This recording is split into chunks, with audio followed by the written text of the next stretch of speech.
Oi, oi, gente, tudo bem com vocês? Eu espero que sim. Antes da gente iniciar o relato de hoje, eu queria convidar você que gosta desse tipo de conteúdo a se inscrever aqui no canal, a deixar o seu like. Queria convidar você também que tem alguma história que queira compartilhar aqui com a gente. Eu vou deixar aqui no box de informação um e-mail para onde você deve estar direcionando a sua história. Antes da gente iniciar o relato de hoje também, eu queria já, antes de mais nada, pedir desculpa um pouquinho pela minha voz. Eu tô me recuperando de uma gripe, então ela tá oscilando ainda um pouquinho. Então é isso, sem enrolação, vamos para a história de hoje. Olá, Rosilene, tudo bem? Tudo bem? Antes de tudo, quero agradecer pelo seu trabalho. Descobri seu canal há alguns meses e desde então tenho criado coragem para contar uma história que guardo em segredos há muitos anos. Muito obrigada, eu que agradeço por você estar enviando sua história. Meu nome não é o verdadeiro e você pode me chamar de Daniel. Hoje tenho 42 anos e levo uma vida completamente diferente daquela que sonhava quando era mais jovem. O que vou contar aconteceu há cerca de 15 anos. E até hoje existem lembranças daquela época que ainda me tiram o sono. Eu cresci em um bairro muito simples. Minha família nunca teve dinheiro e a do meu melhor amigo também não. O nome dele era Marcos. Nós praticamente crescemos juntos, brincávamos na mesma rua, estudávamos na mesma escola e dividíamos os mesmos sonhos. Os dois diziam que um dia iam vencer na vida, comprar uma casa boa, dar uma vida melhor para os pais e nunca mais passar necessidade. Só que a vida seguiu, só que a vida seguiu caminhos diferentes. Perdemos contato depois que nós nos tornamos adultos. Eu me casei, abri uma pequena loja de materiais elétricos e passei anos lutando para manter o negócio funcionando.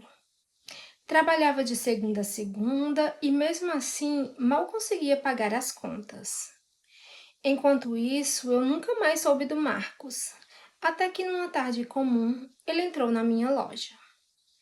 No começo eu quase não o reconheci, ele estava muito diferente. Chegou dirigindo uma caminhonete nova, usando roupas caras, um relógio que certamente custava mais do que tudo que havia dentro da minha loja. Mas o que mais me chamou a atenção não foi o dinheiro, foi porque eu conhecia a história dele. Marcos tinha vindo da mesma realidade que eu. A família dele era humilde, ele nunca tinha feito faculdade, nunca herdou patrimônios e nunca ganhou na loteria. Nunca teve parentes ricos. Era impossível entender como ele tinha mudado tanto em tão pouco tempo. Conversamos por alguns minutos, relembrando a infância, mas minha curiosidade falou mais alto. Antes dele ir embora, eu perguntei: Marcos, o que aconteceu? Como você conseguiu tudo isso? Ele ficou em silêncio por alguns segundos, depois sorriu de um jeito estranho e respondeu: Nem todo mundo está disposto a pagar o preço do sucesso. Na hora achei que ele estivesse falando do trabalho duro, mas ele balançou a cabeça. Não é esse tipo de preço. Aquela resposta ficou na minha cabeça durante dias. Algumas semanas depois, ele voltou à loja. Disse que, se eu realmente quisesse mudar de vida, ele poderia me apresentar alguém. Confesso que achei aquilo um absurdo, mas eu estava desesperado. As contas se acumulavam, minha loja não crescia.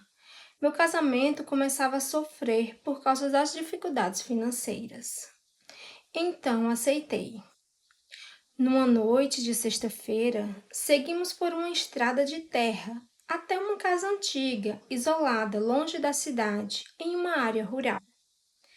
Não vou dizer exatamente onde era, nem contar tudo o que aconteceu lá. Até hoje eu não consigo. Só posso dizer que participei de um ritual que contrariava tudo aquilo em que eu acreditava. Fiz coisas que jamais imaginei ter coragem de fazer. Saí daquele lugar sentindo vergonha de mim mesmo. Era como se eu estivesse atravessado um limite do qual não existia mais volta. Durante semanas, tentei convencer a mim mesmo de que tudo aquilo tinha sido apenas uma encenação. Mas poucos meses depois, minha vida começou a mudar. Minha loja começou a vender como nunca. Clientes apareciam sem explicações. Contratos surgiam, empresas me procuravam. Em menos de 2 anos, consegui comprar uma casa nova, troquei de carro, quitei dívidas antigas. Pela primeira vez na vida, senti que finalmente tinha vencido. Só que ao mesmo tempo em que minha conta bancária crescia, minha família parecia estar desmoronando. Meu filho começou a adoecer. Primeiro eram infecções constantes, depois vieram os exames, consultas e internações. Até que os médicos descobriram uma doença extremamente rara. Ele passou meses entrando e saindo do hospital. Minha esposa, que sempre foi uma mulher forte, entrou em uma depressão profunda. Ela chorava sem motivo, mal saía do quarto do nosso filho. Nossa casa, antes cheia de esperança, parecia tomada por um silêncio pesado. Foi então que comecei a lembrar daquela noite. Quanto mais eu pensava no ritual, mais a culpa aumentava. Passei a acreditar que, de alguma forma, tudo aquilo tinha começado depois daquela decisão. Talvez fosse apenas a minha consciência me castigando, ou talvez não. Desesperado, procurei o Marcos. Precisava encontrá-lo, precisava perguntar se aquilo também estava acontecendo com ele. Mas descobri algo que me fez gelar. Ele havia sofrido um grave acidente de carro e estava em coma havia mais de 3 meses. Ninguém sabia se ele voltaria a acordar. Sem respostas, resolvi voltar até a casa onde tudo aconteceu. Achei que encontraria aquela senhora, ou qualquer pessoa que pudesse explicar alguma coisa. Mas não havia ninguém. A casa estava completamente vazia. Portas abertas, poeiras por toda parte, o mato já tomava conta da entrada. Perguntei aos moradores da região se conheciam quem morava ali. Um senhor respondeu que a casa estava abandonada fazia muito tempo. Saí dali completamente confuso. Eu sabia onde tinha estado, sabia o que tinha vivido, mas nada fazia sentido. Foi quando decidi procurar ajuda. Procurei uma ajuda espiritual. Um conhecido me indicou um terreiro de Umbanda. Cheguei lá sem saber exatamente o que dizer. Contei tudo ao Pai de Santo, ele me ouviu em silêncio e em nenhum momento confirmou que eu havia feito um pacto, mas também não o negou. Apenas disse que eu carregava uma energia muito pesada e que seria necessário um longo processo de limpeza espiritual, fortalecimento da fé e mudanças de atitude. Passei meses frequentando o terreiro, recebi orientações, fiz orações, banhos e reflexões. Também continuei acompanhando de perto o tratamento médico de meu filho. Com o tempo, minha esposa começou a melhorar, meu filho reagiu aos tratamentos, a vida foi encontrando um novo equilíbrio. Eu vendi boa parte dos bens que havia conquistado naquela época. Fechei negócios que nunca mais consegui enxergar da mesma forma. Hoje vivo com muito menos dinheiro, mas também vivo com muito mais paz. Até hoje, eu não posso provar que aquele ritual trouxe riqueza. Também não posso provar que foi ele quem destruiu minha família. Talvez tudo tenha sido uma sequência de coincidências, talvez a culpa tenha me consumido, ou talvez existam realmente coisas que simplesmente não conseguimos explicar. Só existe uma certeza que carrego comigo desde então. Se eu pudesse voltar no tempo, escolheria continuar pobre. porque nenhum dinheiro do mundo vale o medo de acreditar que quem você mais ama está pagando o preço pelas escolhas que você fez. Obrigada por ler meu relato.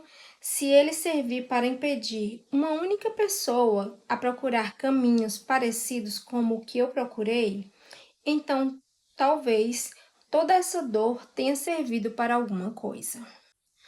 Muito obrigada, Daniel, pela sua história, pelo seu relato. Fiquei muito feliz em compartilhar ele aqui. Quero dizer que eu acredito muito em todo esse contexto histórico que você nos apresentou aqui, porque infelizmente eu acho que é do ser humano procurar sempre os meios mais fáceis, né? E eu acho que quando a gente está vivendo algo que a gente não está conseguindo carregar, né? Que você relata aqui no início, que você estava com várias dívidas, você não estava conseguindo manter a sua loja, que era o seu sustento.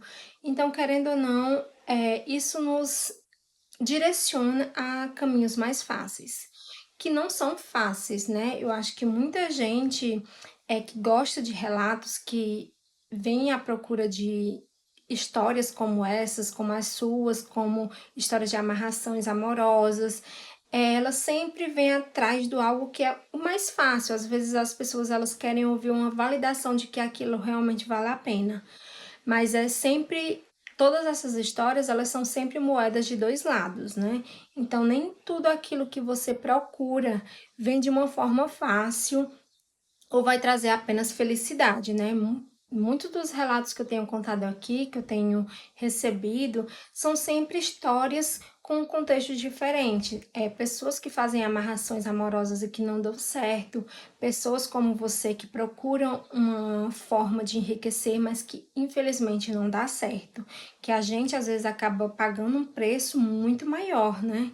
Como a história do seu amigo, né, que foi ele que te indicou, que te levou para esse local e ele tá em coma agora. Eu espero de verdade que você esteja bem, que a sua família esteja bem, que seu filho melhore. Muito obrigada mais uma vez pelo relato. Queria convidar também todos vocês que gostam desse tipo de história a se inscrever aqui no canal, ajudar uma forcinha aí para esse canal também crescer. Queria pedir muito a vocês o like. Então é isso, gente. Muito obrigada por vocês estarem até aqui. Me contem aí nos comentários o que vocês acham dessa história. Um grande beijo e até o próximo vídeo. Tchau!